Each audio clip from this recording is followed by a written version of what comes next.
What's good, everybody? It's your boy Anonymous, the author, aka Anonymous Rap Guy, and I am back with another podcast episode. What's up with that, y'all, today, man? I'm in a pretty good mood. Today's episode is going to be about health and wellness, taking care of yourself mentally, spiritually, financially, and physically. Uh, so that's what today's episode is going to be about. But before we jump into all that, well, actually, part of all that, I want to talk about finance. I want to talk about finances. I saw that Walmart is going to be starting up a bank pretty soon. And I figured that this was like a perfect spot, perfect point, perfect topic to talk about today because clearly Walmart doesn't really cater to, we'll say, high profile people, where you don't see a lot of Fortune 5,000 companies getting their filling their shit fulfillments getting shipped from Walmart. These are mostly low income families, statistically, not just me judging. I'm not judging anybody to shop at Walmart because I will get a couple things my damn self from Walmart because then prices, you feel me. But when you have somebody, especially a large industry like Walmart, focusing on like low income families, like people from low income, you gotta have a lot of regulatory oversight, just from the simple fact that it's very easy to take advantage of poor people. Like it's very easy to have unnecessary fees. Plus, they say they're a bank. Y'all know how I feel about banks. If you don't know, I come from a credit union background. That's where everything started for me. That's where that's just where I got all this information from that I talk about all the time. Like I kind of regret going to college just for the simple fact that I learned a lot more on the job at a credit union, learning more about statements, learning more about interest, learning more about just everything that you that you need to know, like what a good bank account is. Like, well, I've banked with several big banks over the years, and I just got used to the fees that they charged you, like monthly fees, like they used to call them account upkeep fees. Like I was like, how do you upkeep my account and I'm the one depositing money into it? All those type of fees I used to just hate, but it just became so ingrained in the industry. Like you just got used to it. You're like, okay, who has the most fees for this? Who has the least amount of fees? But when I started banking with credit unions, like you realize that you get lower interest rates on like loans and things like that. You get higher interest rates on the money that give back to you. Now I'm not gonna act like they dropping bans on people. They're not gonna give you money for no reason, but it is 2 to 3 times higher than you find in most commercial banks. So if you can get you a credit union, but back to this Walmart thing. Two of the top people that are going to be orchestrating getting this Walmart thing together have worked for Goldman Sachs before. Now, Goldman Sachs, I just have question marks all around this, man. I don't wanna put a dark cloud over this because competition is always good for the market. Just like how Robinhood eliminated fees from investing in basic investor and trading accounts. This could be good for the market. This could make a lot of companies come over to the side of, okay, let's reduce our fees down because Walmart is just so huge and large. Plus, they're focusing on the fintech side of things, financial technology. For those who are for, nah, I'm just buttermouth. That's all it is. I know you heard of Butterfingers. I got buttermouth today, but they're focusing on fintech. And fintech really drives the cost down because you don't have a lot of overhead. You don't have a lot of people working in the banks necessarily. I've worked in fintech after my credit union job, and it's very fast paced, but it's very interesting. You get to learn a lot about the background and the goings on in actual banks without actually having to deal with banks. I did loans myself, commercial loans for businesses, and it was very interesting to see things that are looked at, things that are reviewed. It's not that much different from a personal loan. It's just numbers are bigger, information is more. You do a lot more of risk management in fintech than actual like transactions. I've noticed, but it was really fun, really a good time. Really taught me about getting my own business started. I did start my own business, so shouts out to my previous employer. Y'all rock out there.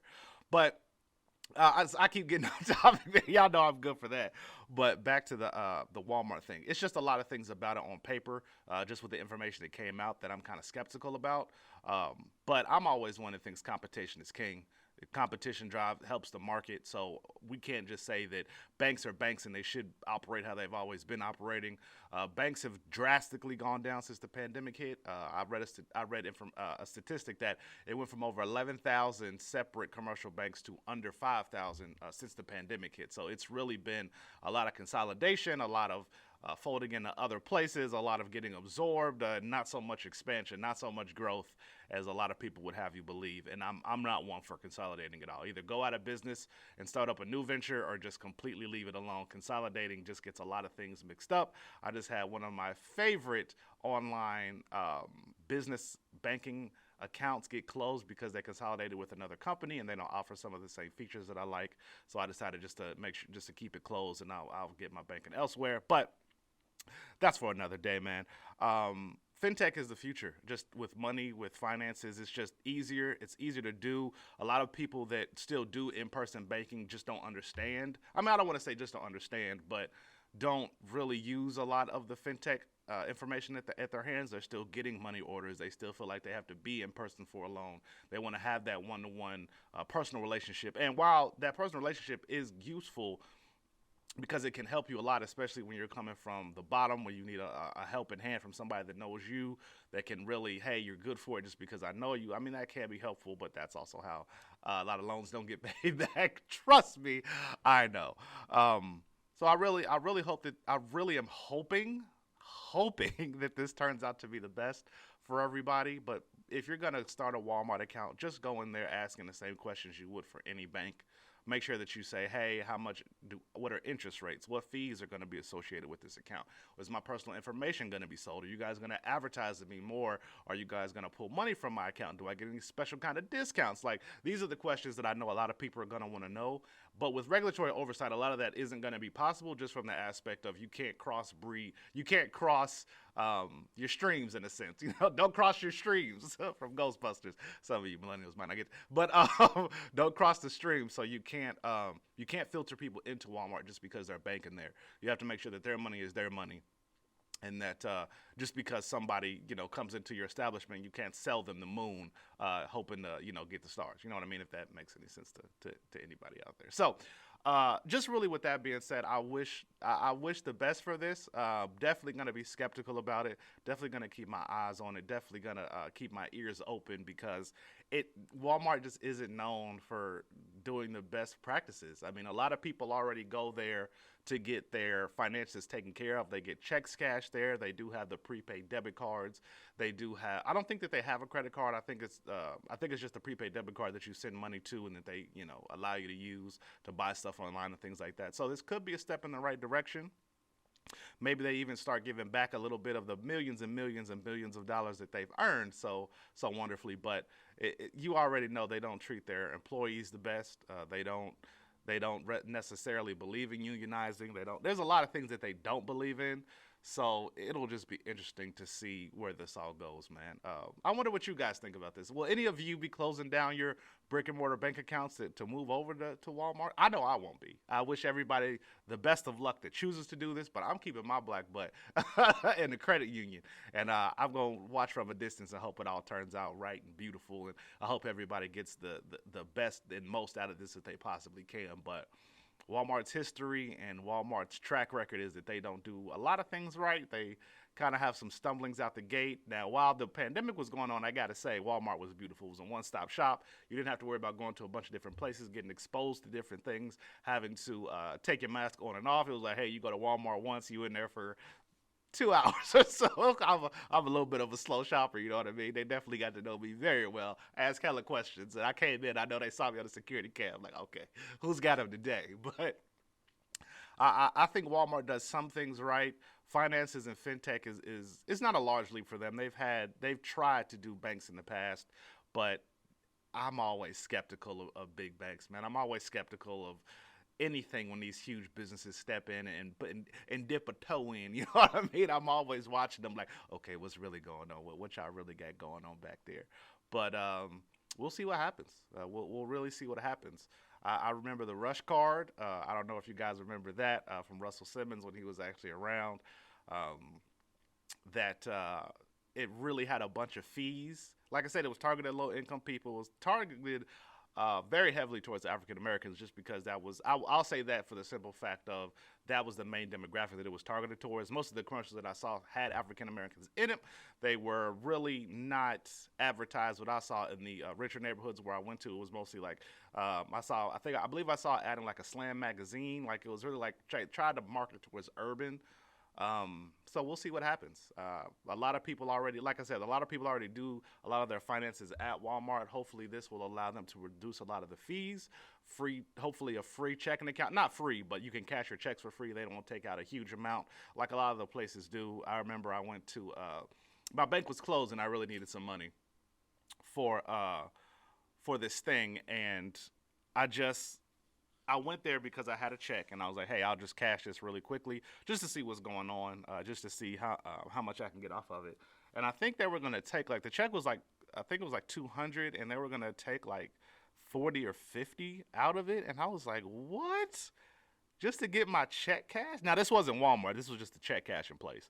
But I just didn't like the way that felt. I didn't like the way it just made my skin crawl, man. It just really made my skin crawl. It made me look at it like, why are y'all taking money away from me? Like, this is my money. This check has my name on it. This check is mine personally. So why do you feel like you can get my money off of me? Now, granted, I did not end up doing it. I did wait and just end up waiting until the morning. I didn't have a bank card, so I couldn't just go by the ATM. I needed to have the cash on me. It wasn't like a necessary like necessity. I didn't have to have it because somebody was shaking me down. It was just I wanted to have some fun that night. I wanted to go to the casino. I wanted to eat out. I wanted to have a good time. Like I said, I didn't have a bank card, so I just it's the opportunity cost. That's what it is. Was I willing to pay for that $40 or $50 for a $200 check of mine just to have a good time that night? And luckily, you know, more level heads did prevail. I did end up just saying like, man, forget it. I'll just go another night. I'll just chill at home. I got my little drinky drink. I got some TV. I got some movies. I got some company or some friends, so I can just kick it like that, and then I just go out another night and do that. And I did, and it was a good old time, man. Casinos, my suggestion to people to do go to casinos, man.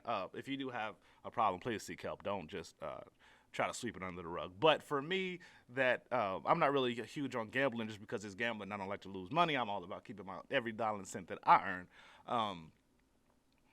I always say like leave your cards at home and only take the amount of cash that you're willing to lose, and then you'll be fine. Like as long as you don't have access to the money, that's usually what it is. Like after I spend, let's say I spend 100 or two there, and I'm like, man, I'm either up big. Well, usually the scenarios if when you're down big, that's when you want to go to the ATM. Like, man, if I can just run this back up and chase this back, I could do pretty good. I'll be just fine. But nah, man. I played blackjack. This is getting off topic, but last time I went to the casino, I played blackjack for the first time. I know I'm getting up there, and I don't really do table games, man. I'm getting old, but yeah, I decided to sit down and play a game of blackjack. And the lady really taught me a lot. Like I gave her a pretty nice tip because she took care of me. She showed me how to, play with your hands. Don't really say anything. Just stay focused on the game. What to look for, what to think about, like how to do it like the professionals essentially. And I really had a nice time. Now I'm by no way a professional after playing one time, but after playing one time, I definitely felt a confidence boost. I did also walk away with a decent amount of money. So shout out to you, lady. I don't want to shout your business out because they're not sponsoring me. But if they do want to sponsor me, or if any casino, or if any place wants to sponsor me, I'll take your money. I definitely won't turn that down. But moving on, just last couple words on that. Like I say, with anything that you decide to put your money towards, ask about fees, ask how secure your account is, ask how secure your personal information is, make sure they're going to do right by you, make sure that you have all the ability and rights that anybody else would have, because a lot of these businesses and companies will just take advantage of you just because of the simple fact that you might be financially illiterate. You might not know everything that you need to know about the ins and outs of businesses. So do your research, do your homework. That's what I did when recording this episode. I tried to look into it, and I didn't find much information because it's still in the planning stages now. But please keep your wits about you. So moving on from here, just a general talk about health and wellness, and then I'm going to move on to the Zlatan guy that was talking about Lebron. I don't know if that's how you say his name, and I really don't care. I'm not I'm not going to act like I'm a huge fan of his at all. So this will probably be the only time that I really talk about him. I hear that he's really outspoken, but I'm just not a huge fan of his. So just general health and wellness. I did have my doctor's appointment, my little checkup. My blood pressure is high, guys. So I've definitely been hitting definitely been trying to eat a lot healthier. Started this about 2 days ago. I did have like a little goodbye meal, a little fat boy goodbye meal. I chowed on some Chinese food. I had some sweet and sour chicken. Oh, it's not like sweet and sour chicken, man. That sauce is just so good. But anyway, man, my mouth is watering just thinking about it. Yeah, so I'm really trying to cut back on my sodium and cut back on my sugar, trying to make sure that I get a good amount of exercise and keep a lot of fluids and liquids in me. Trying to eat a lot more potassium, a lot more of fruits and veggies and nuts, and just eat a lot healthier than I was. I haven't really noticed that much of a problem with it. I'm actually looking forward. My mouth is watering right now thinking about it. I got a juicy chicken breast and some sweet potato upstairs, so I'm really I'm trying to get through this and power through this. But just know I'm wiping the slob off my mouth as we speak. I'm ready to tear into it. But I say all that just to say this to everybody out there, to say this to all my listeners and fans. Like, make sure that you take care of yourself. Make sure that you are getting those regular doctor's visits. Make sure that you're not ignoring the signs and the precursors. I'm somewhat of a hypochondriac myself. Like, I have to fight the urge to want to run to the doctor's office like every 5 minutes. Like, oh man, I sneezed a little too hard than I've ever sneezed before. It's like, I don't think that sneeze was normal. I think I need to go get it checked out. But I've really just learned to like, not everything is an emergency. A lot of things can be solved just by going by there's a clinic by me that while they do take a picture, that's what's really made me stop going so much, is they have the clinics, the like emergency clinics that you can go to. Now they do charge you a pretty hefty fee every time you go. I think the one by me is like $50. Like, goodness, that's steep. But yeah, it's like $50, man, every time that you go. But that's just for emergency visits. And they'll give you prescriptions. They'll refer you. They'll do like everything that they can to make sure that they can take care of you. But a lot of the time, they just say, I mean, this doesn't look too serious. Who's your primary care physician? We'll make sure that we refer everything to them. We'll make sure that they have all this information. But most of the time, it's usually nothing. I remember I had something wrong with my back that I felt it was a little like sore and tight. And I immediately went to, it's right like on my upper left side. So I was like, is something wrong with my heart? Is my heart about to give out? Like, what's going on, man? Why does it hurt right back there? But it was just muscle soreness. I ended up getting a little like massage gun, and I get it worked on every so often by really whoever's around, like whoever I can find. It's like, hey, I know you. Can you just beat up my back really quickly? And get it like that. Like, it's really helped me. Like, I don't feel nearly as much tightness, nearly as much soreness, nearly as much pain as I was early on. And I mean, that was about $90. So pretty much 2 visits to the emergency clinic. Like, if I would have not went there twice, I could have afforded it. But I mean, I paid for it outright, and it was pretty cool.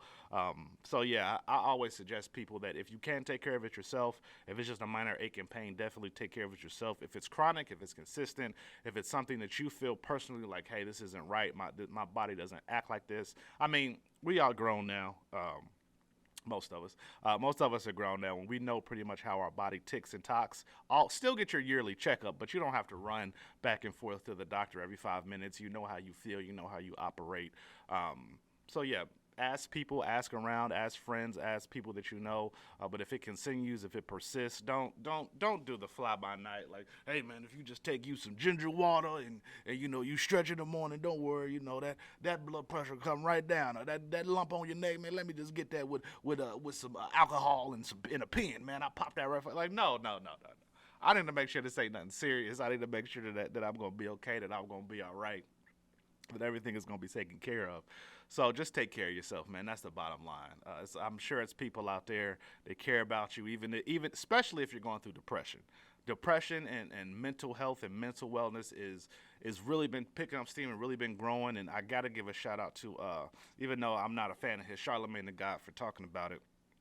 He was one of the first few people in the hip-hop world that I remember really bringing it up and really bringing it about and really talking about it on a consistent basis. So make sure you guys get checkups. Make sure you guys have somebody to talk to. Reach out to your boys. You ain't got nobody else to talk to, man. I'm still small time, still doing my thing on my lonesome. Now, when I hit, 50 million subscribers or 50 million followers, you might have to get somebody else. No, I'm just playing. But like I say, just reach out and talk to somebody, man.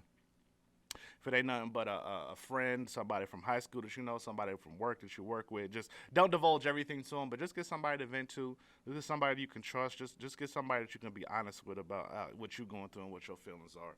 They've got all kinds of numbers and resources. They've got suicide hotlines. They've got mental wellness and mental health apps that you can download on your phone. That they'll send you messages, positive messages every day, just to give you that extra boost you need. A lot of the time, what really did a life change for me was I watched a lot of motivational videos. I mean, that's what really got me going. Like E.T. the hip hop preacher. I don't know if you guys are familiar. If you are not, Google him, YouTube him.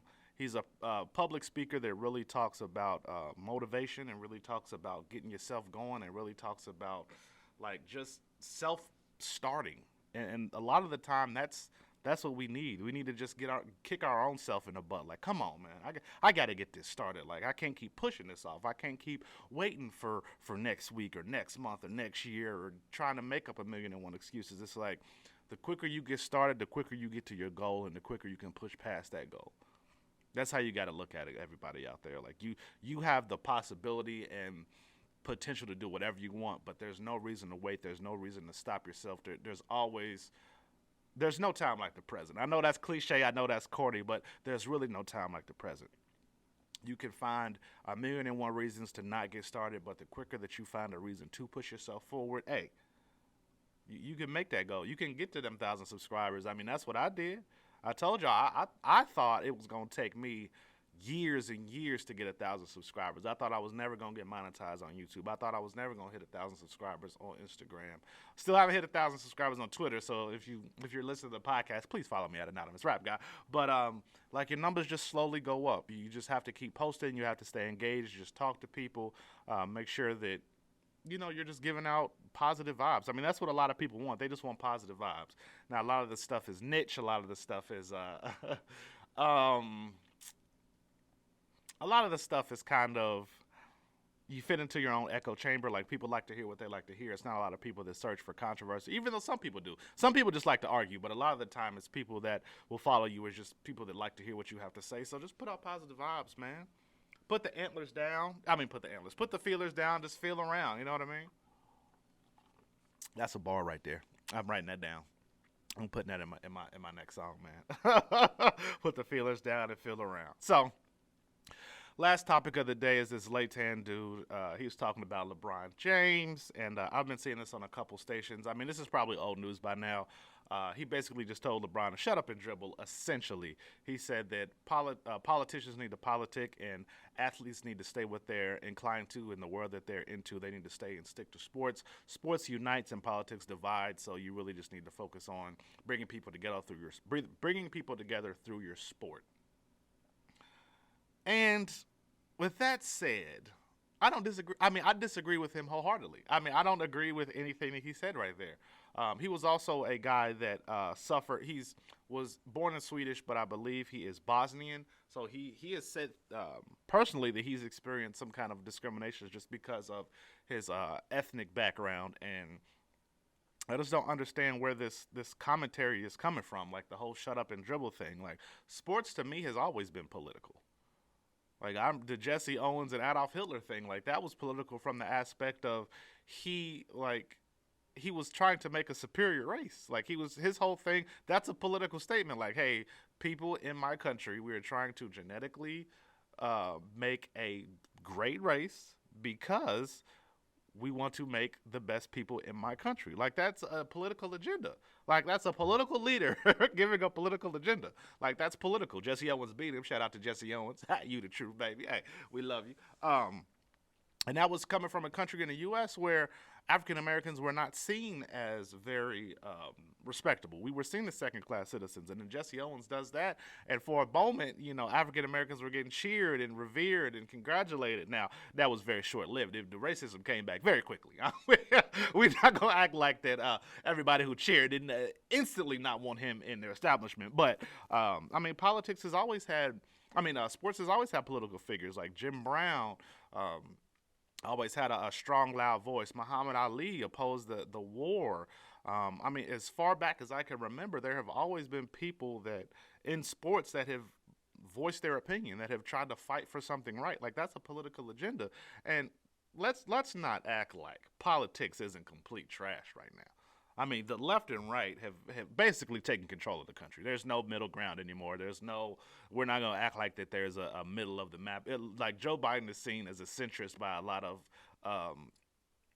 so Joe Biden is supposed to be a centrist for liberals and Democrats. But if you look at the right, they say he's so far left in that he's a socialist and that he's really. I've listened to some of his politics and I'm like, I don't hear it. But hey, y'all go all for it. Like, people on the left are like, he's so far on the right. People on the right, like, he's so far on the left. It's like he takes a little bit from each side, I guess. But it is what it is, man. But yeah, politics is just complete trash right now. Like, the left and right have just pushed so far apart from each other. There's no middle ground. There's no coming together and having like constructive dialogue. It's like whichever side you're on, you have to completely hate and despise the other side. Like, they're trash. They're garbage. They're crazy. They're ridiculous. Like, that's that. And like, if I didn't say what party I was, you wouldn't know which side of the argument I was coming from. That's how crazy it's gotten.